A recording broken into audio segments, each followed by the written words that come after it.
Dear student, कुछ example मैंने आपको कंजंक्शन के बताए थे। अभी थोड़ा सा कुछ और एग्जाम्पल्स मैं आपको बता रही हूँ जिससे और भी ज़्यादा आपको समझ में आ जाएगा। देखिए, फर्स्ट है आपका मधुर एंड राज हैव कम, यानी मधुर और राज आए हैं। यानी मधुर और राज आए हैं को किसने जोड़ा है? एंड ने। सेकंड देखिए, labour hard otherwise you will fail. Labour hard मतलब आप कठिन परिश्रम करो या मेहनत करो, अदरवाइज मतलब नहीं तो यू विल फेल, तुम फेल हो जाओगे। ओके। थर्ड क्या है? I reached the station late so I missed the train. यानी मैं स्टेशन लेट पहुंचा था, देर में पहुंचा स्टेशन, इसलिए सो मीन्स इसलिए आई मिस्ड द ट्रेन, मैंने ट्रेन मिस कर दी। फोर्थ देखिए, he is poor Indeed but his character is spotless. यानी वास्तव में वह गरीब है लेकिन उसका जो कैरेक्टर है वो स्पॉटलेस है, मतलब कि उसमें कोई दाग नहीं लगा है, यानी कलंकहीन है। बहुत ही अच्छा कैरेक्टर है इस मीन्स उसका। ओके। अब मैं आपको इस कुछ जो हमारे कंजंक्शन है उसका हिंदी मीनिंग्स बताते हुए चलती हूँ। ओके। सो डियर स्टूडेंट, देखिए पहला मैं आपको बता रही हूँ एंड। एंड का मतलब क्या होता है? और। जैसे एग्जाम्पल में आप देख ही रहे हैं कि मधुर और राज जो है वो आए हैं। ठीक है। फिर आपका क्या है? मैंने आपको दिया है अदरवाइज। अदरवाइज का देखो क्या क्या अर्थ होता है हिंदी में? नहीं तो। ऐसे ही बहुत से कंजंक्शन होते हैं, जैसे और एल्स। और एल्स मतलब होता है नहीं तो, इसका मतलब भी नहीं तो होता है। और एक होता है देयरफॉर, सो और हेंस। इन सबको क्या कहते हैं? इसलिए, अतः, ये इसलिए यूज किए जाते हैं। अब देखिए, एक होता है आइदर और दूसरा होता है नाइदर नॉर। आइदर और का मतलब होता है या तो या, और नाइदर नॉर का मतलब होता है ना तो ना। फिर होता है आपका बोथ एंड। बोथ एंड यानी और भी।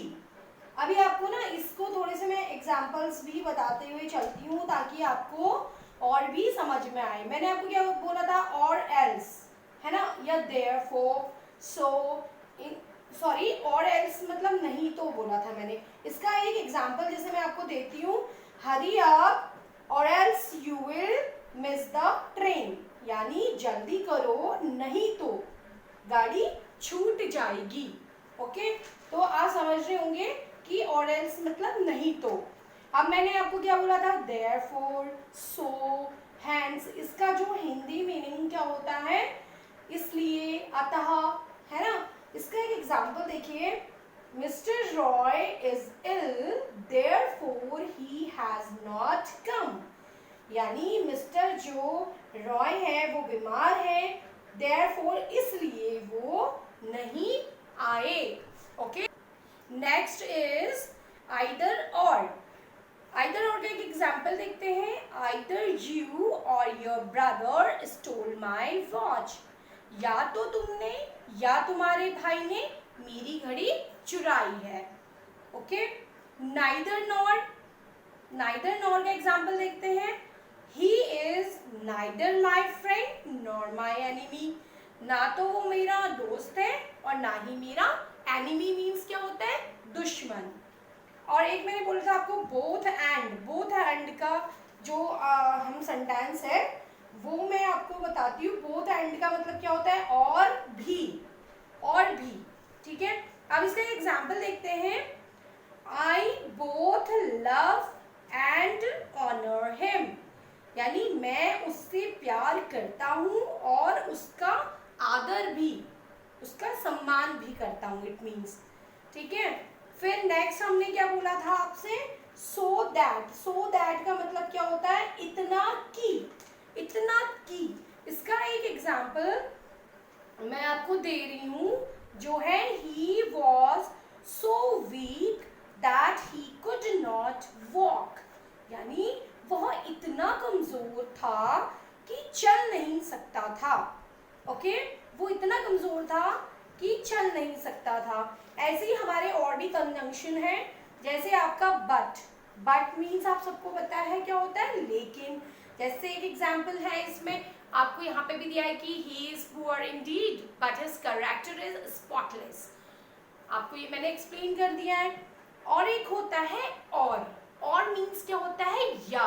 इसका एग्जाम्पल भी मैं आपको पहले आपके उसमें बता चुकी हूँ। और मतलब होता है या, जैसे गो एट वंस और you will miss the train, यानी अभी जाओ नहीं तो गाड़ी क्या है, नहीं मिलेगी, है ना। और या फिर मैंने एक एग्जाम्पल आपको कॉफी वाला भी दिया था कि गिव मी कॉफी और टी, ये भी दिया था मैंने आपको, है ना। ऐसे ही हमारे बहुत से कंजंक्शन होते हैं। इसमें हमारा जैसे वेर है, वेरेवर है, वेंस है, और ये सारे हमारे और भी हैं, बिकॉज है। बिकॉज तो आपने देखा होगा ना, कभी आप लोग जैसे क्वेश्चन आंसर्स करते हैं ना, कभी कभी आपसे कोई क्वेश्चन अगर पूछा जाता है कि ऐसा स्टोरी में क्यों हुआ था, तो आप उसका आंसर आपने देखा होगा, आप स्टार्ट करते हैं क्योंकि जो भी आंसर होगा कि उसकी माँ उसे इसलिए डांट रही थी क्योंकि वह कहना नहीं मान रहा था। तो क्योंकि, बिकॉज जो होता है उसे हम क्योंकि कहते हैं। अब इसको एक एग्जांपल भी दे देती हूँ मैं आपको। He did not go to school because he was ill. वह स्कूल नहीं गया क्योंकि वह बीमार था।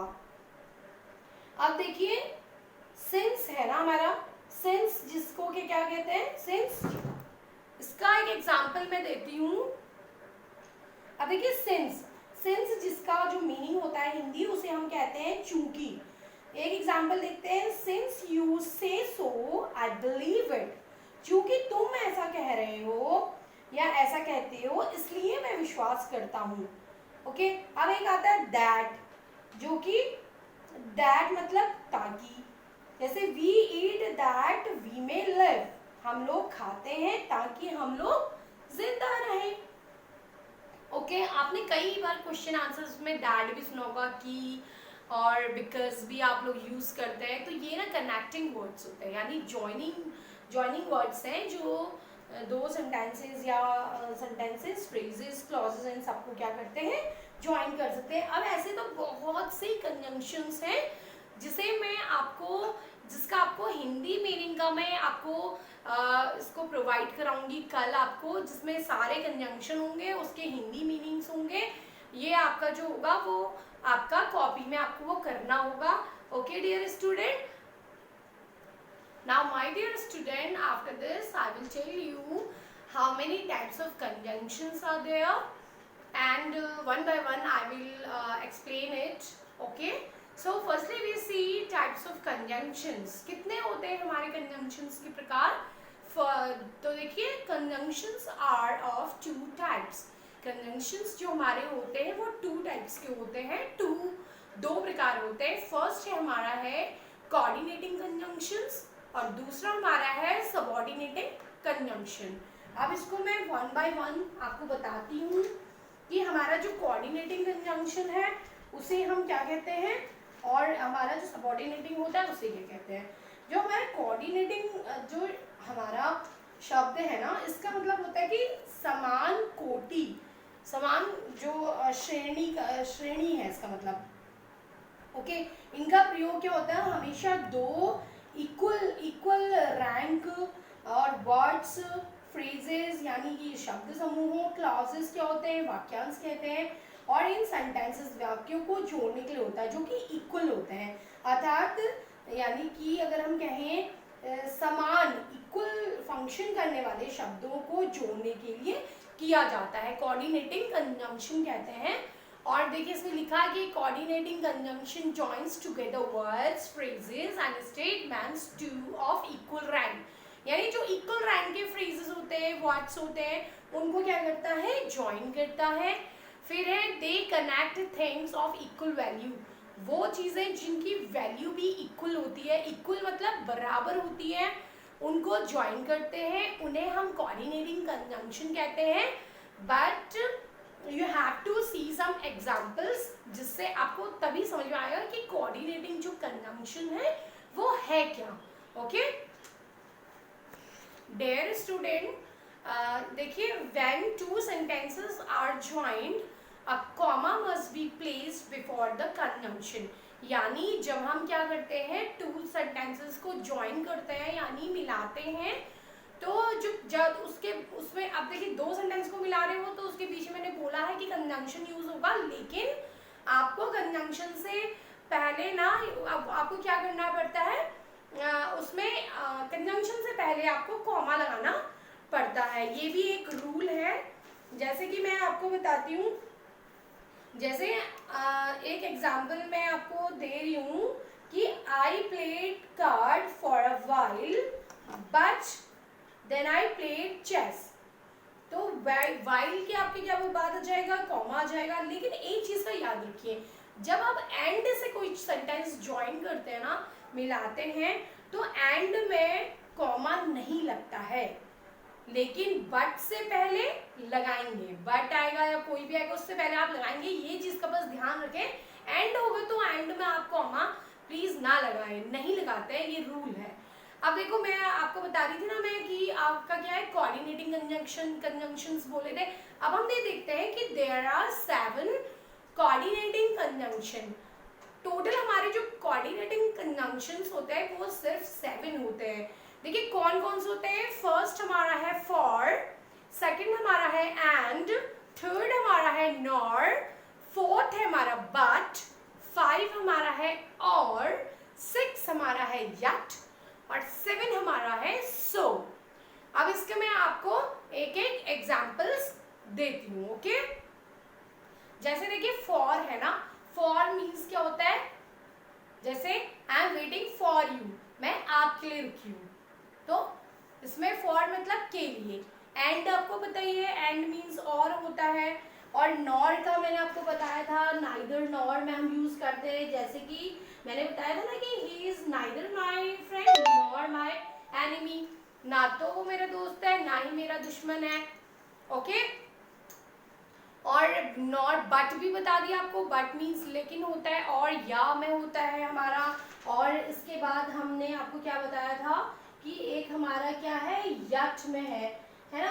यट में, यट मतलब क्या होता है, अब तक। जैसे एग्जांपल है she is haughty and foolish and yet people like her, यानी बहुत जिद्दी और मूर्ख है और फिर भी, यट मीन्स फिर भी लोग उसे पसंद करते हैं। ठीक है, यट हो गया। सो तो आपको पता ही है, सो इसलिए। ओके, आई थिंक ये आपको समझ में आ गए। नेक्स्ट हम चलते हैं, इसका सेकंड वाला हमारा आपका जो कंजंक्शन है वो हमारा क्या है बताइए, subordinating conjunction. Dear student, second हमारा है सबऑर्डिनेटिंग कंजंक्शन। लेकिन आपको सबऑर्डिनेटिंग कंजंक्शन से पहले ना मैं आपको एक चीज क्लियर करना चाहती हूँ कोऑर्डिनेटिंग कंजंक्शन के बारे में, जो कि क्या है। Coordinating conjunction join together two equal rank similar kind of group of words. मैंने यही बोला था ना कि टू से इक्वल रैंक को ज्वाइन करने के लिए सिमिलर काइंड्स ऑफ ग्रुप होते हैं, जो उनको ज्वाइन करने के लिए हम यूज करते हैं। अब आपको ना ये समझ में शायद बहुत अच्छी तरह नहीं आया होगा, तो मैं आपको ये बताती हूँ ना कि जो कोऑर्डिनेटिंग हमारा जो कंजंक्शन है ना, वो क्या करते हैं, वो क्या करेंगे, या तो वो सिर्फ नाउन और नाउन को नाउन के साथ जोड़ेंगे, या फिर जो आपका ये है ना, या फिर जैसे सेम रैंक होगा, काइंड और सिमिलर काइंड। जैसे एग्जांपल देती हूँ आपको, 2 and 2 मेक 4, 2 और 2 मिलकर 4 बनते हैं, तो इसका रैंक इक्वल है ना, दोनों 2 ही है। इसके जो यानी काउंटिंग है, देखिए सिमिलर, आपका क्या है, सिमिलर है। और दूसरा देखिए, अगर मैं कह रही हूँ Aditya was clever but lazy, अब यहाँ पे क्या है, क्लेवर और लेजी जो है वो एक इक्वल रैंक में आते हैं। आपको पता है क्लेवर क्या हो गया, क्लेवर मतलब क्या होता है, होशियार। लेजी मतलब क्या हो गया कि आलसी है। तो ये क्या है, ये आपको बता रहे हैं कि आपका एक सिमिलर इक्वल रैंक को दिखा रहा है ना। तो जैसे we will carry this basket or not, we will carry this basket or not मतलब हम इस बास्केट को कैरी करेंगे या नहीं, तो करेंगे या नहीं, जो तो ये बास्केट क्या है, इक्वल सिमिलर इक्वल मतलब बास्केट के बारे में कह रहा है। तो आई थिंक आप समझ रहे हैं कि जो कोऑर्डिनेटिंग जो कंजंक्शन होते हैं वो क्या करते हैं, वो सिर्फ नाउन को नाउन के साथ जोड़ेंगे। और ऐसी जो जैसे इसमें कुछ आपके प्रपोजिशंस भी आते हैं, तो ये सेंटेंस का जो हमारा प्रपोजिशन पार्ट होता है ना, उसको भी साथ में साथ, अब एक सेंटेंस में कभी दो प्रपोजिशंस भी आ सकते हैं, तो उसको भी क्या करते हैं, सिमिलर काइंड्स होते हैं तो प्रपोजिशन होते हैं, तो इसलिए वो भी उसको भी क्या करते हैं, कनेक्ट करते हैं। चलिए अब स्टार्ट करते हैं हम सेकंड वाला सबऑर्डिनेटिंग कंजंक्शन। अब देखिए सबऑर्डिनेटिंग जो कंजंक्शन है उसे क्या कहते हैं। A subordinating conjunction join two statements, one of these depends on the others. For its full meaning, the main coordinating conjunctions are, यानी जो एक सबऑर्डिनेटिंग कंजंक्शन जो होता है ना, वो ज्वाइन करता है टू स्टेटमेंट्स को, जो कि इसमें वन जो स्टेटमेंट होगा वो दूसरे स्टेटमेंट पे क्या होगा, डिपेंड होगा, आधारित होगा। यानी कि हम कह सकते हैं कि इसका जो हम अर्थ कहेंगे सबऑर्डिनेटिंग का, उसे होता है दूसरे पर निर्भर रहना, डिपेंड होना। इसका जो यूज होता है वो ये सबऑर्डिनेटिंग क्लॉज को प्रिंसिपल क्लॉज से जोड़ने के लिए किया जाता है। कुछ एग्जांपल्स के थ्रू हम समझते हैं। पहले तो जो सबऑर्डिनेटिंग कंजंक्शंस होते हैं ना, वो कौन कौन से थे देखिए। The main subordinating conjunctions are after, since, because, before, as, that, where, until, if, although, then, as long as। अब इसकी मैं सबकी ना हिंदी मीनिंग आपको मैं दूंगी, उसे आप कॉपी में भी उतारेंगे। ओके, अब इसके कुछ एग्जांपल्स देख लीजिए। If he comes I shall go, अगर वो यहाँ आता है तो then I shall go, then I will go. फिर है देखिए, Neelu is honest though she is poor, यानी नीलू क्या है, बहुत ईमानदार है, दो शी इज पुअर, फिर भी वो, यद्यपि वो गरीब है, गरीब होने के बाद भी वो क्या है, ईमानदार है। अब यहाँ पे कुछ और एग्जांपल्स हैं। You will fail unless you work hard, मतलब तुम फेल हो जाओगे जब तक, अनलेस मतलब जब तक कि आप क्या नहीं करते हो, मेहनत नहीं करते हो। तो यहाँ पे आप देख रहे होंगे ना, जैसे मैंने अभी आपको क्या बोला कि इफ हो गया इसमें आपका, और इसमें ऑल्दो हो गया आपका, दो हो गया, और अनलेस हो गया। ये सारे क्या है, ये इनका जो यूज है सबऑर्डिनेटिंग क्लॉज यानी प्रिंसिपल क्लॉज को जोड़ने के लिए हमने किया है। सो आई थिंक आपको ये समझ में आ गया कि सबऑर्डिनेटिंग मतलब सपोर्ट कर रहे हैं, आश्रित होते हैं जो एक दूसरे पे, हम सपोर्ट के लिए यूज किया जाता है, उसे ही हम क्या करते हैं, कहते हैं सबऑर्डिनेटिंग कंजंक्शंस कहते हैं। और हमने ये पढ़ा कि जो हमारे कोऑर्डिनेटिंग कंजंक्शन है वो 7 होते हैं, और ये कुछ जो मेन है ये मैंने लिखाए हैं। तो डियर स्टूडेंट प्लीज इस सारे जो आपको मैंने सिखाया हुआ है ना, ये सारा इसमें आप क्या करेंगे, इसे आपको लर्न करना है, और इनके डेफिनेशन को भी पढ़िए ध्यान से, वीडियो को अच्छी तरह बिल्कुल ध्यान से सुनिए, तो आपको ना इसको समझ में आने लग जाएगा, और एग्जाम्पल के थ्रू आप जितना करेंगे वो समझ में आएगा। So dear students, it's all for today. Thank you, take care and bye.